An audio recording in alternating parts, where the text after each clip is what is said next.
కొంతమంది ఊరికే చింత ఊరికే చింత ఊరికే చింత. పిల్లలను కూడా అలాగే తయారు చేసేస్తున్నారు తల్లిదండ్రులు. ఇంట్లో ఉంటారు, పిల్లల దగ్గరకు వచ్చి 10/10 రాకపోతే తొక్క తీసేస్తా, ఏం చేస్తావు ఆడు అడగాలి. అప్పుడు నీకు ఎన్ని వచ్చాయి డాడీ అని అడగాలి. బుద్ధి ఉండాలి. పిల్లల్ని మార్కులతో కొలమానమా? నాలెడ్జ్కి మార్కులతో కొలమానం. మార్కులతో ఎప్పుడు కొలతలు వేయకండి. ఇక్కడ ఉండాలి నాలెడ్జ్ అనేది. పేపర్ మీద కనపడేది కదా నాలెడ్జ్. పిల్లలకి చదువును ఒక ఆటలా మార్చేయండి. సరదాగా చదవాలి. వాళ్ళు చదివేది అంతా కూడా బుర్రలోకి ఎక్కేలా చూడాలి తప్ప, అరే నాన్న నీకు మార్కులు రాకపోయినా పర్లేదు, సబ్జెక్ట్ గ్యాదర్ చేసుకో అని చెప్పాలి. ఖచ్చితంగా ఈ మార్కులు రాలేదా నువ్వు అయిపోయావని అనకూడదు. ఏ మార్కులు ఏమో కూడి పెడతాయా? సో అన్ని మార్కులు వచ్చేయాలి.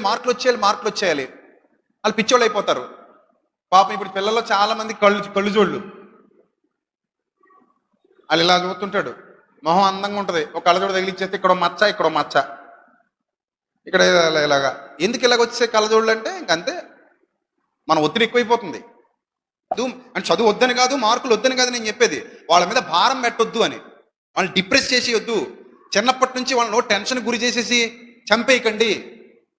వాళ్ళు చదవనివ్వండి, చదువు మీద ప్రేమ పుట్టించేలా చేయండి. అలాగని చదవను అంటే కుదరదులేండి, చదవాలి. చదవకపోతే ఎందుకు అడుగు తింటారు తర్వాత. నాలెడ్జ్ కావాలి కదా, నాలెడ్జ్ కావాలి. నేను అనేది అదే, మార్కుల మీద కాదు నాలెడ్జ్ మీద దృష్టి పెట్టించేలా చేయండి. అంతే తప్ప డిప్రెస్ అయ్యేలా చేయకండి పిల్లల్ని. ఆ డిప్రెషన్స్ వల్ల ఈ చిన్న వయసులో వాళ్ళు ఏదో నిర్ణయాలు తీసుకుంటున్నారు.